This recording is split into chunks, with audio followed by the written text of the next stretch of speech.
Good evening. It is wonderful to be with you all, and I want to thank you for the invite to have me down here again. There's not really a day that goes by that I don't think about you guys and pray for you guys and think about the work that you're doing as I'm up laboring in Nicholasville, and I just appreciate it so much, your continued support. It's just wonderful to be in this work and labor with you all in this way. Tonight I want to talk a little bit about the last lesson I did here, and you may remember the ideal of fan or follower. I talked about that, and it's been just long enough, and I talked about how fans are just motivated when things are good, and they're there when things are easy, but they'll kind of fade off sometimes. It's just a fan. But a follower in good times or bad times or hard times sticks with it all the way to the end. And what I've done throughout the year up at Nicholasville, and which I'm sharing with you as I've started to hear, is to look at different people in the Bible that demonstrates being a follower and what that might look like, so that we might glean from it what we should do as followers of Jesus. So as you're turning, if you want, go to Esther 4 and just put your thumb there. I think in this lesson I only moved from Esther like 2 times. So just go ahead and camp out in Esther 4 with me. But what I want to start with is a little bit of a review of Esther before we get to chapter 4. And what we see in the beginning of this is nearly 500 years before Christ, about 50 years after Ezra had led the Jews back to Jerusalem from their captivity in Babylon. They had set and been in captivity due to their sinful, unrepentant nature. And we know, if we think about our Old Testament, that's a repetitive theme. They would hold to the Lord, and then they'd fall away, and the Lord would discipline them. And at this time, we're looking at that time when they're at Babylon, and this has taken place, and many of the Jewish people are still living in Babylon at this time, and they're in the land of Persia under the king named Ahasuerus. Now, Ahasuerus was a pagan guy. He was one who was known to be cruel. He was not very steady. He was driven by self-desires. And the way we're introduced to him is at the beginning of the book of Esther, we see that he is thrown a grand festival for himself to tout how great he is. And we see that this thing takes place for over 6 months in the city there. And he gets to the end of this festival, and in the last 7 days, it's filled with food and drink in abundance. And in this abundance, he has enjoyed too much. And on the 7th day of that feast, the king becomes intoxicated from drink. And in his drunkenness, he calls for his queen Vashti to come forward and parade before the guest. And she's offended by this request, and she promptly refuses. And this turns and enrages the king, and he sends and dismisses her and deposes of her as his queen and gets rid of her. And after he had time to reconsider his anger and to let it kind of simmer, he seeks to find a replacement for Vashti. And his counselors, advise him to basically hold a beauty contest among the most beautiful women of the land to see who would be the new queen. And that's how Esther became queen of Persia. Well, shortly thereafter, we're introduced to the villain of the story. He's an ambitious man, he's arrogant, he's noble by name. He's named Haman, and Haman was a favorite of the king for some reason. And we don't know why exactly, but he has the king's favor. And he is placed in a position of honor with this cruel king. And he asks the king to decree a command that whenever he walks by, all the officials should bow down to him. But there's one man in the city who will not follow through with that. And this is Esther's uncle Mordecai. And Mordecai was a righteous man, is what we understand from the pages of Esther. And he wasn't going to bow down to anyone except God. Well, if you want, go to Esther 3, 5, and 6, and we'll read there just a little bit before we get into 4. It says, when Haman saw that Mordecai neither bowed down nor paid homage to him, Haman was filled with rage. But he disdained to lay hands on Mordecai alone, for they had told him who the people of Mordecai were. Therefore, Haman sought to destroy all the Jews, the people of Mordecai, who were throughout the whole kingdom of Ahasuerus. On into verse 8 and 9 now, Haman schemes about how to carry out this plan, how to get rid of this thorn in his side. And Haman goes to King Ahasuerus and says there's a certain people scattered amongst, just peppered in throughout your kingdom here, in all the provinces, and their laws are different, and they walk different, and they look different, and they act different from all the other people. But they don't observe the king's laws. So is not the king's interest to let them remain? He goes on to say, if it's pleasing to the king, let it be decreed that we destroy them, in verse 9. And I'll put 10,000 talents of silver into the hands of those who carry out this business for you. So it won't even cost you anything, King Ahasuerus. And because the king trusted Haman's judgment, the king decreed that all the Jews should be eliminated. Well, with that much of the story now in your minds, let's go to chapter 4 of Esther. Starting in verse 1 through 17, and I'm going to read the entirety of that. And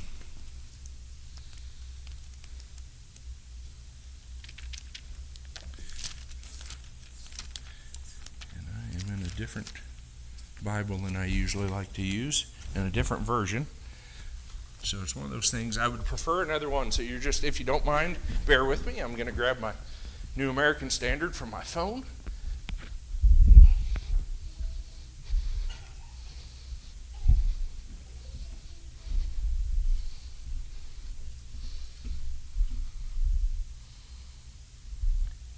So, Esther 4.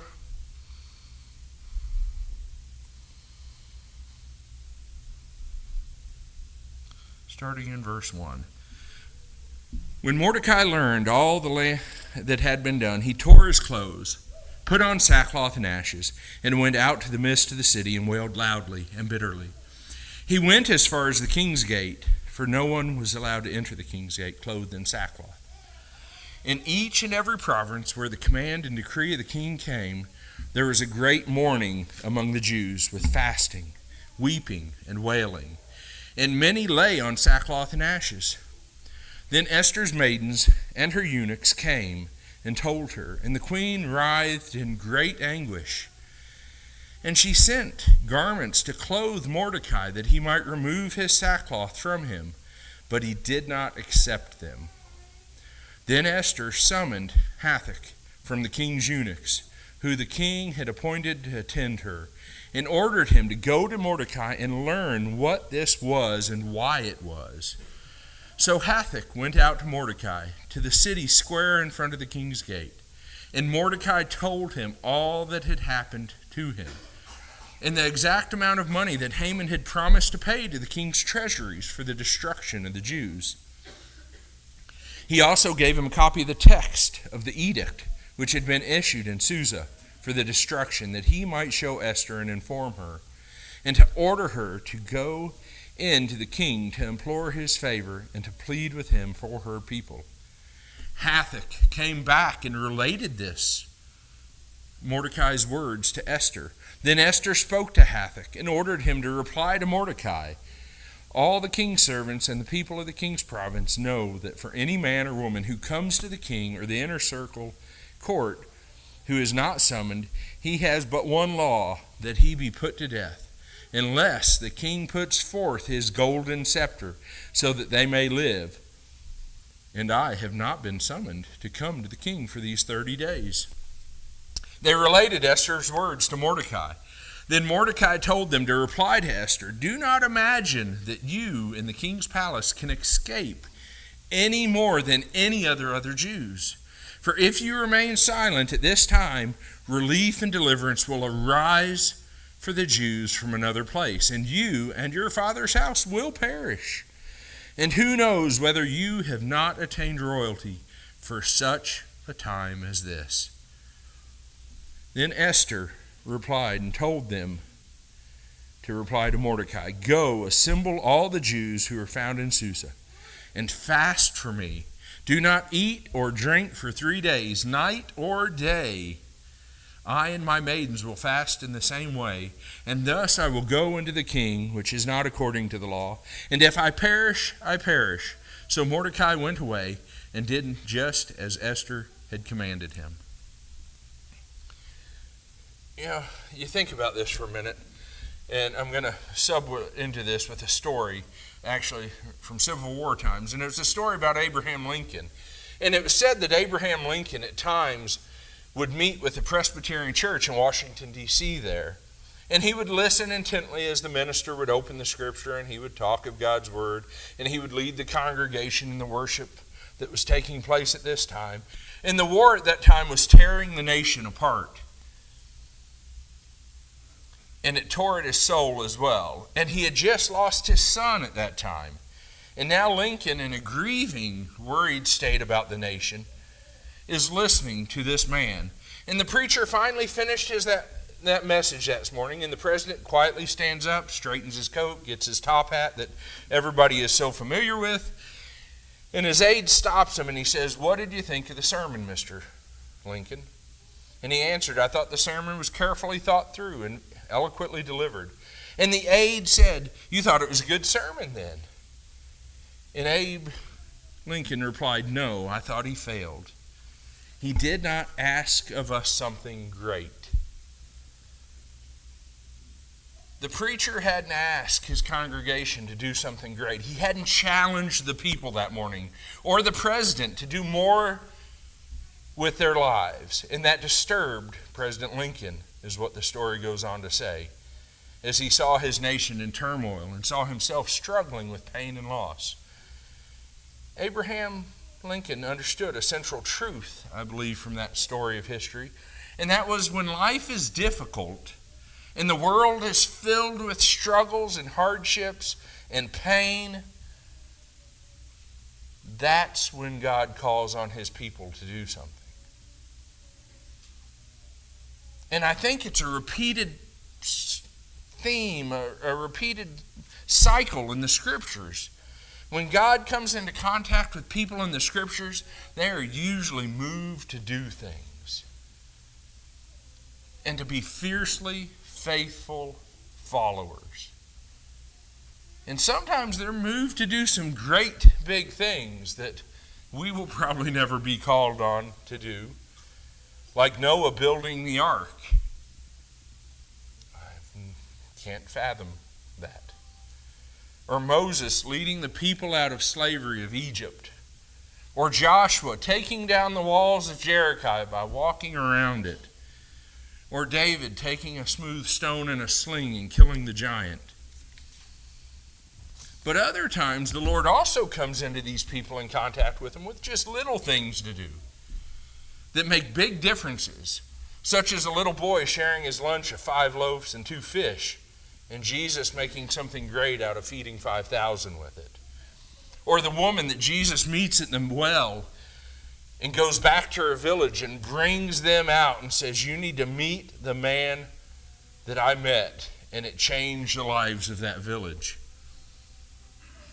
Again and again throughout Scriptures, we see people rise up and do great things or small things. But they all make a difference because God made the difference in those things. Thus, when this occasion arises and we don't do something, then we are answering wrongly to the Lord. And that's what brings us to this story right here, I think. That's what we need to think about. Because right now, Mordecai is frantic. Mordecai knows what's going on. He knows that they'll soon be destroyed. And if they are, it's his fault because he wouldn't bow down to this man.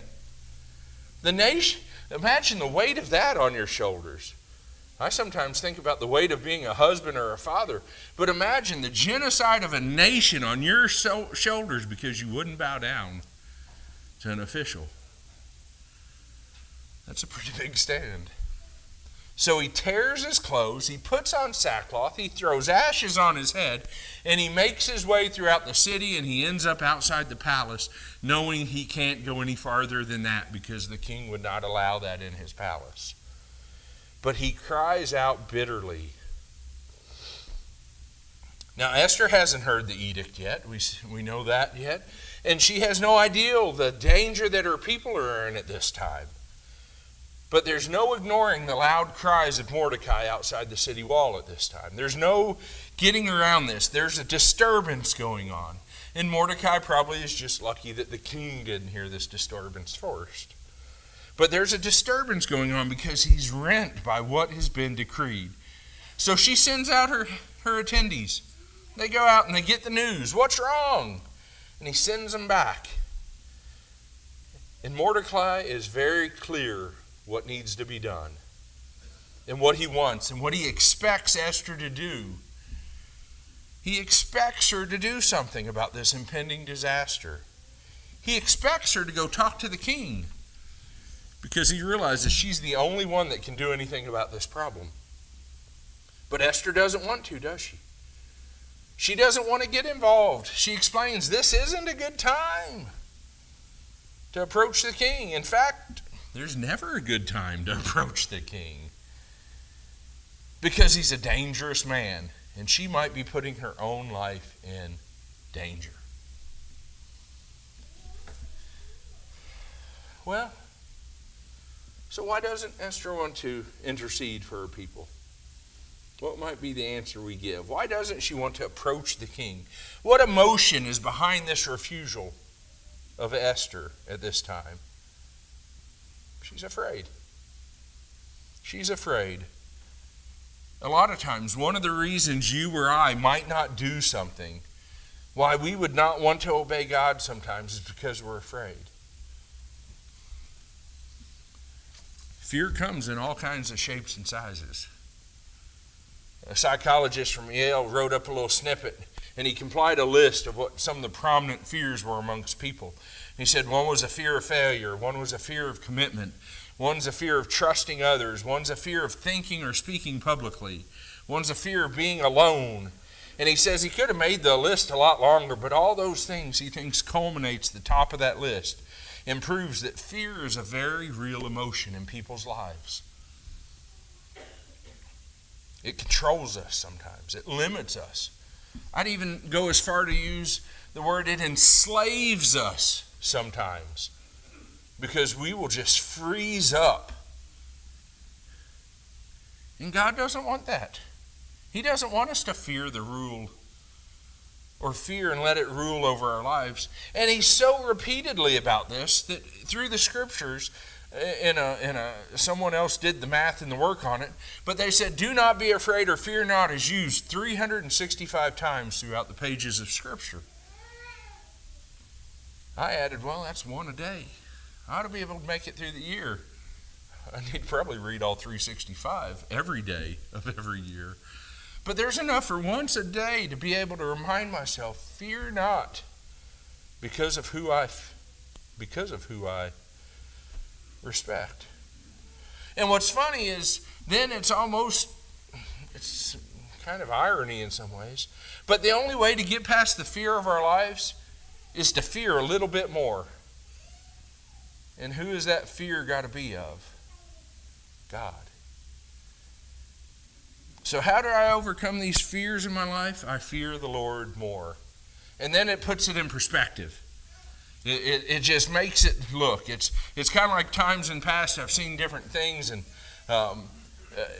recently it was when I was looking at some stuff on Noah, and there's a picture of the ark, and there's a picture of a modern day cruise ship, and there's a picture of Titanic, and it kind of put it in perspective of how big some of these things are, When you truly understand the fear of the Lord and get the perspective of what that means, these other fears of me being willing to say, hey, won't you come to church with me?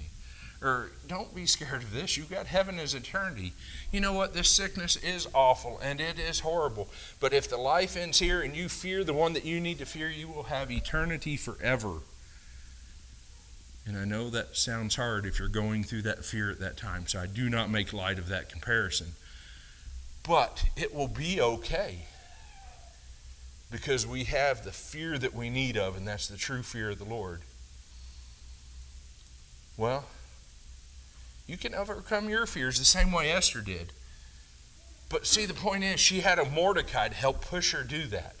And that's my call, like Abraham Lincoln's complaint of not be pushed more. Who are you going to be a Mordecai tonight to? Who are you going to urge to do what you need to do to get past this fear, to truly serve the one that you fear? An old saying that I've heard for years is, if it is to be, it's up to me. If you know of it, you've got to do something with it. You know, the first lie of fear is that if you ignore the problem, it will go away. That's what... No, I can't go see the king. He's a dangerous man. I can't just leave it be. I don't need to do that. Just let someone else take care of it. That's a lie. If you know about it, we must push each other to go do something about it. We need to be Mordecais. You know, if God brings a problem to your attention, it's probably because He wants you to do something about it. He's wanting you to act. And that's what Mordecai is trying to tell his niece. You have this. Who knows whether you have not attained royalty for such a time as this? The probably the most quoted line out of Esther right there. For such a time as this. He's telling Esther, it's come to your attention. You have the tools to deal with the problem. Now get busy and do something about it. But see, what makes a Mordecai that you can get behind and follow is he doesn't just tell Esther to go do something and then goes and sits back. He goes and gets busy himself because he does what he's asking, and he goes and he tells the rest of the nation that they need to prep themselves for this. He doesn't have the ear of the king, but he knows the queen does. So he tears his clothes, he puts on sackcloth and ash, and he goes to her house and weeps and wails loudly to get her attention so she can do something. Mordecai overcame fear by doing what he could, and that is what he's telling Esther to do as well. So the first rule is, if it's up to me, if it is to be, it's up to me.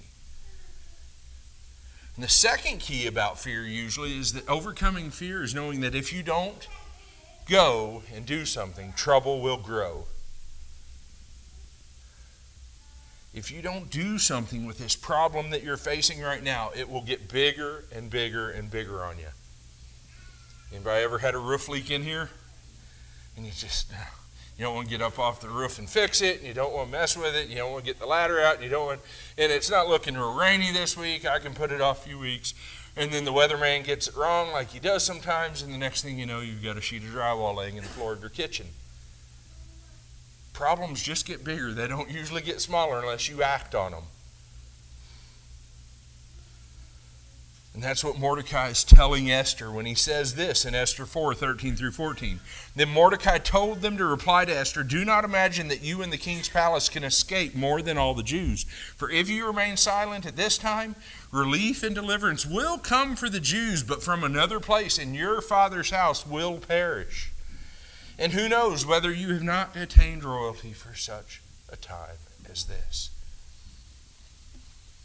If God thinks something is important enough to bring it to your attention and you don't do anything about it, He's not going to be happy with you. That's what Mordecai is trying to... It will get fixed.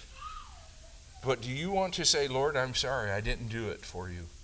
Or Isaiah puts it this way in Isaiah 8:12-13. You're not to say it's a conspiracy in regard to all the people this people call a conspiracy. Are you not to fear what they fear, or to be in dread of it? It is the Lord of hosts whom you should regard as holy. And He shall be your fear, and He shall be your dread.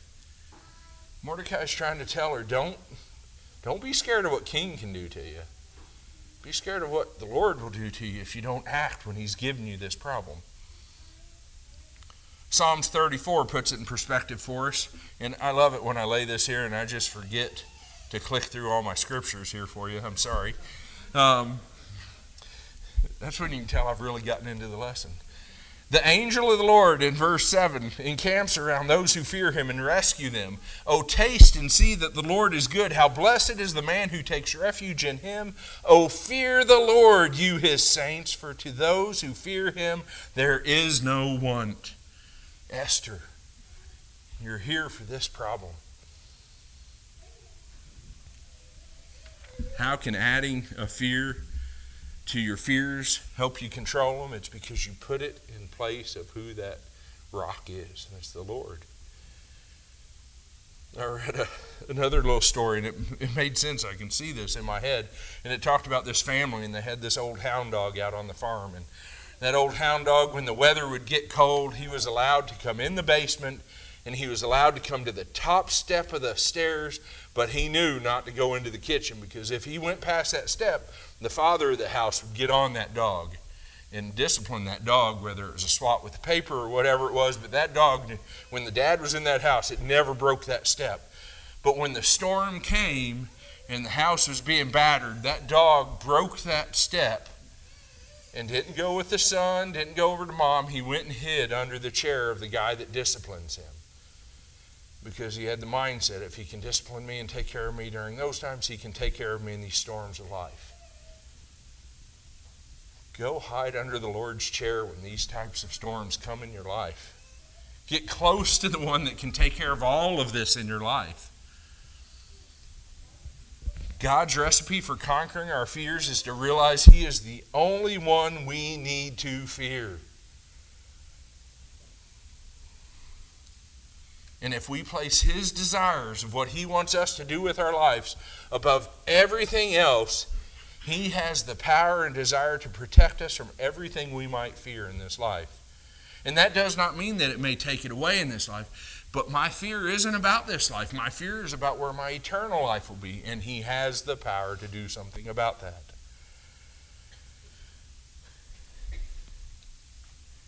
And then last, key to overcoming our fears is to realize, to really obey the Lord, sometimes we have to fast and pray. When you're facing a problem in your life and you're not sure how to handle this problem, and you want to kickstart your spiritual life into high gear, fast and pray. I oftentimes refer to this, and I can't remember now in 3 years if I've ever preached my lesson on fasting here. But that is like an exclamation point on the end of your prayer. Lord, I need help going through this sickness so bad that I'm going to deny myself of food and comfort right now, because every time I feel the need to want to take care of this physical body, I'm going to put it to the side and come to you in prayer and beg your help during this situation. That fasting is an exclamation point to your prayers. And when these type situations arise, that's where we need to go. Listen to what Isaiah 58, 6 through 10 says. I know that might be small for some in the back, so please turn if you want to follow. If this, not the fast which I choose, to loosen the bonds of wickedness, to undo the bands of the yoke, and to let the oppressed go free and break every yoke. It is not to divide your bread with the hungry and bring the homeless poor into our house, when you see the naked, to cover him, and not to hide yourself from your own flesh. Then your light will break down and out like the dawn, and your recovery will speedily spring forth, and your righteousness will go before you. The glory of the Lord will be your rear guard. Then you will call, and the Lord will answer. You will cry, and he will say, Here I am. If you remove the yoke from your midst, the pointing of the finger and speaking wickedness, and if you give yourself to the hungry and satisfy the desire of the afflicted, then your light will rise in darkness, and your gloom will become like midday. Sometimes we have to get our physical self out of the way and deny it to express our wants and desires to the Lord. If you want to be serious in your prayers, you should use fasting. I'd go as far, just because it was a public announcement, as you start considering those papers to turn in as possible deacons, before you put a name on that paper, fast. Pray to the Lord about these decisions, these spiritual decisions that you want to exclamate to the Lord that you want his guidance on. Fast. Esther faced a problem. She didn't know how to handle it, and she decided to get serious about her prayers, and she told Mordecai in verse 16, "Assemble all the Jews who are found in Susa and fast for me. Do not eat nor drink for 3 days, night and day, and my maidens will also fast in the same way, and thus I will go into the king, which is not according to the law, and if I perish, I perish." She was saying, I fear the king of Persia, but I fear the God of Israel more. And so I will obey God. But first, I'm going to spiritually get prepared for this challenge. Please prepare with me. Now, I'm not going to tell you the rest of the story. You can go finish up the book. You probably know it. Esther wins, Haman loses, big time. That's all I'll say. That's maybe the tag to make you want to go read it again. But realize that Esther won only because she overcame her fear. She was fiercely faithful to the Lord. She realized it was up to her to deal with the problem. She realized if she shirked her duty, the problem would not go away. And in order to meet the problems,